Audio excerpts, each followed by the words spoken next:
As pessoas estão adoecendo exatamente por isso. Respondam, qual o sentido da minha vida? Se você responder só coisas práticas, tem alguma coisa errada. Qual era o sentido da vida para um homem primitivo? Sobreviver. Qual é o sentido da vida do homem moderno? Ele tem toda a inteligência a seu favor. O grande problema é que a gente não sabe qual o sentido da vida, nem o propósito da vida. O sentido da vida, seja quem for, para qualquer um de nós, é usar nossos talentos, nosso dom, e fazer isso para sermos pessoas melhores para nós e para os outros também. E o propósito é compartilhar isso com o máximo de pessoas. Então, o propósito da nossa vida é dar sentido a ela.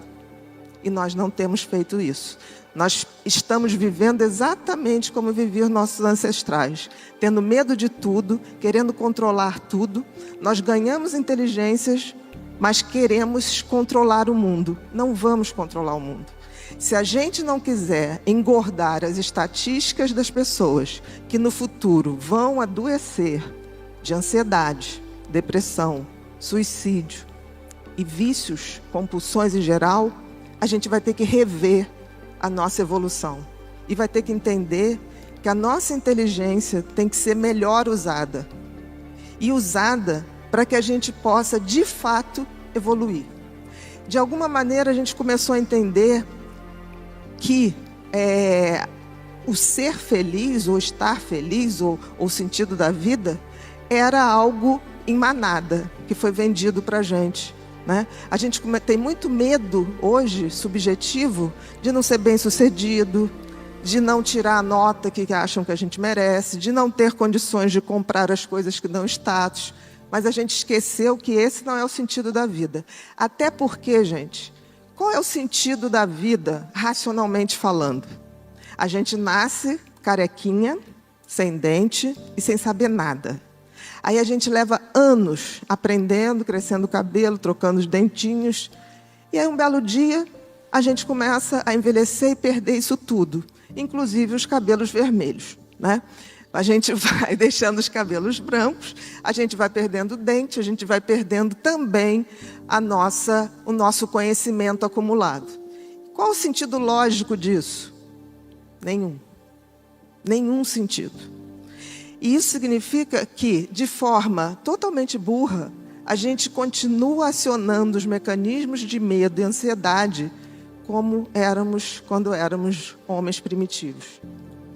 O que nós temos que fazer se a gente não quiser adoecer de ansiedade? Existem outros circuitos, muitos outros circuitos dentro do cérebro. E os circuitos que vão fazer a gente cumprir o nosso sentido da vida, dar sentido à vida, de sermos melhor para nós e para os outros, ele começa quando a gente começa a usar outros circuitos do cérebro que estão muito pouco utilizados, que são os circuitos da empatia, o circuito da gentileza e o circuito da compaixão. As pessoas falam muito disso, mas não praticam. Eu vejo muita gente ter empatia, mas empatia por empatia, gente, é nada. Empatia significa que eu me sensibilizo com o sofrimento do outro, ok? Mas o que eu faço para mudar o sofrimento do outro? Se eu não tiver compaixão, eu não faço nada. A compaixão é que me faz agir para diminuir o sofrimento do outro. A gentileza é um circuito que a gente pratica e que a gente vai abrindo novos circuitos no cérebro. Quem de nós se programa aqui para fazer coisas desse tipo? Aí depois fala assim, eu ando tão estressado. Não tem jeito, um circuito antigo, como era o circuito do medo, da ansiedade, ele só vai ser desativado ou mais ou menos equilibrado se a gente acionar outros circuitos. E os circuitos que nós temos que acionar são os circuitos da solidariedade, o circuito da gentileza, da generosidade. Só assim nós vamos ter menos ansiedade, vamos ter menos medo e vamos viver num mundo um pouquinho melhor. Não é uma utopia o que eu estou falando, é simplesmente um conhecimento em cima daquilo que o cérebro mostra para a gente. Nós ganhamos um cérebro novo, mas utilizamos ele como se ele ainda fosse velho. A culpa é nossa. Por quê? Porque a gente não usa o conhecimento para mudar as coisas. A gente hoje, a grande maioria das pessoas, vive em movimentos de manada. Não precisa muito, a gente vai a um shopping, se tiver uma loja cheia, todo mundo quer entrar na loja cheia. Ninguém quer na vazia. Então a gente anda reproduzindo comportamentos. E se a gente para a pessoa e fala, qual o sentido da sua vida? Ter filhos, família, constituir uma família, ter um trabalho, não é o sentido da vida. É o meio para se chegar ao sentido da vida.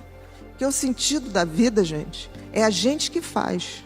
Dar sentido à vida talvez tenha sido o que um cérebro tão maravilhoso nos fez ver. Eu não tenho sentido lógico. Se não tem, eu tenho que dar sentido a isso. E dar sentido a isso é lembrar que nós estamos aqui não para sermos satisfeitos o tempo todo, para poder estar alegre o tempo todo. Nós estamos aqui para evoluir. E a evolução passa por sair da zona de conforto, ir em direção ao outro. Queremos ou não, nenhum de nós está desconectado do outro. Se a gente não entender isso e não aceitar que a vida é breve, é passageira, mas que nós estamos aqui para evoluir, a gente vai o tempo todo estar em estresse, porque a gente quer mudar o que não pode ser mudado. A gente quer ser eterno, mas a gente não é. Justamente não podemos ser eternos, porque senão não cumpriríamos nossas tarefas. E outra coisa, se a gente não conseguir entender o sentido da vida e o propósito da vida, que é distribuir isso, abrir essa generosidade através dos nossos talentos para todos que estiverem ao nosso redor e o máximo de pessoas que a gente tiver, nós também não conseguimos a tal da evolução espiritual. O que é evolução espiritual? E não estou falando absolutamente de religião. Eu estou falando de espiritualidade. E espiritualidade tem a ver com sermos melhores e entendermos que nós passaremos, mas a humanidade continua. E a gente tem que ter o compromisso de passar o bastão para as pessoas que virão. Se eu me ponho no mecanismo absolutamente egoísta, né? Uso todo o meu circuito de sobrevivência para competir, para querer o mal do outro, para não ter a gentileza, eu seguro o conhecimento, eu estou adoecendo, sem perceber. E isso não é o meu só, o meu ponto de vista. As pessoas estão adoecendo exatamente por isso. Vamos ter muitos mais quadros de ansiedade? Vamos, porque as pessoas ainda não entenderam que estamos de passagem. E a evolução espiritual, no fundo, seria a nossa conexão com tudo que há de melhor no universo. Uns chamam de Deus, outros chamam de Alá, outros chamam dos orixás, não tem a menor importância. A importância é que a gente possa se conectar com essas energias para que a gente se reabasteça e possa dividir isso entre todos nós.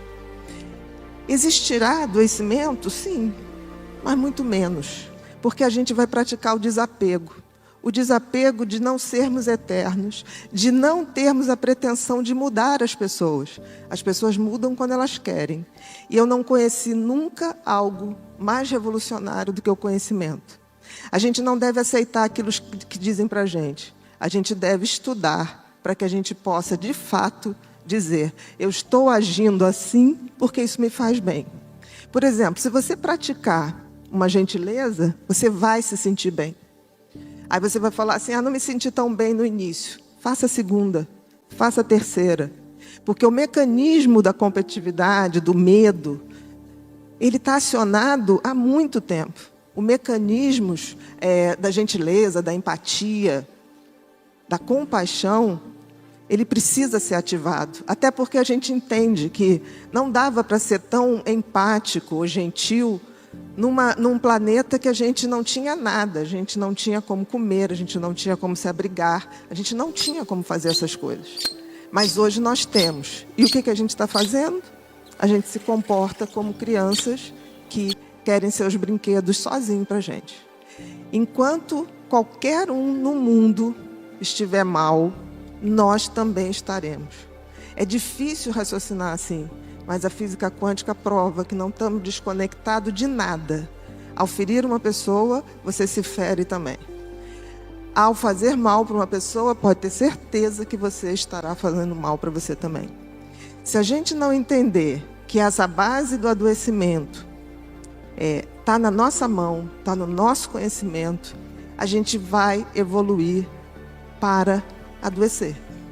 Eu nunca vi uma pessoa que esteja ciente do sentido da vida real, do propósito da vida real, e que acredite na transcendência da vida, energeticamente falando, que pare para adoecer. É difícil. Mas a grande dificuldade é que a gente tenha essa noção. Então, assim, eu peço a vocês que, se não levarem nada daqui hoje, que levem, que se respondam, qual o sentido da minha vida? Se você responder só coisas práticas, tem alguma coisa errada. O seu filho, a sua família, isso tudo é o meio, mas não é o fim do sentido da vida. O sentido da vida é muito maior. E aí, se a gente pensar bem, tem um toque divino na evolução espiritual? Acho que sim. Eu chamo Deus do designer do universo, por quem eu tenho profunda admiração. Principalmente porque Ele criou e fez a coisa mais extraordinária do mundo, que é o nosso cérebro. E aí eu deixo com vocês uma imagem que eu acho que vale mais do que 1000 palavras, que é a imagem de Miguel Ângelo, do quadro lindo que está na Capela Sistina, que é a criação do primeiro homem, né? E reparem um detalhe. Vocês repararam que Deus está dentro de um cérebro? É um cérebro isso aí, gente. De alguma maneira, Deus criou, fez a sua melhor criação, o cérebro humano. E isso tem algum motivo. Talvez porque Ele, através dele, se comunique com a gente. Mas a gente tem que abrir os portais desse cérebro de forma a sermos mais humanos na acepção mais concreta e transcendente da palavra.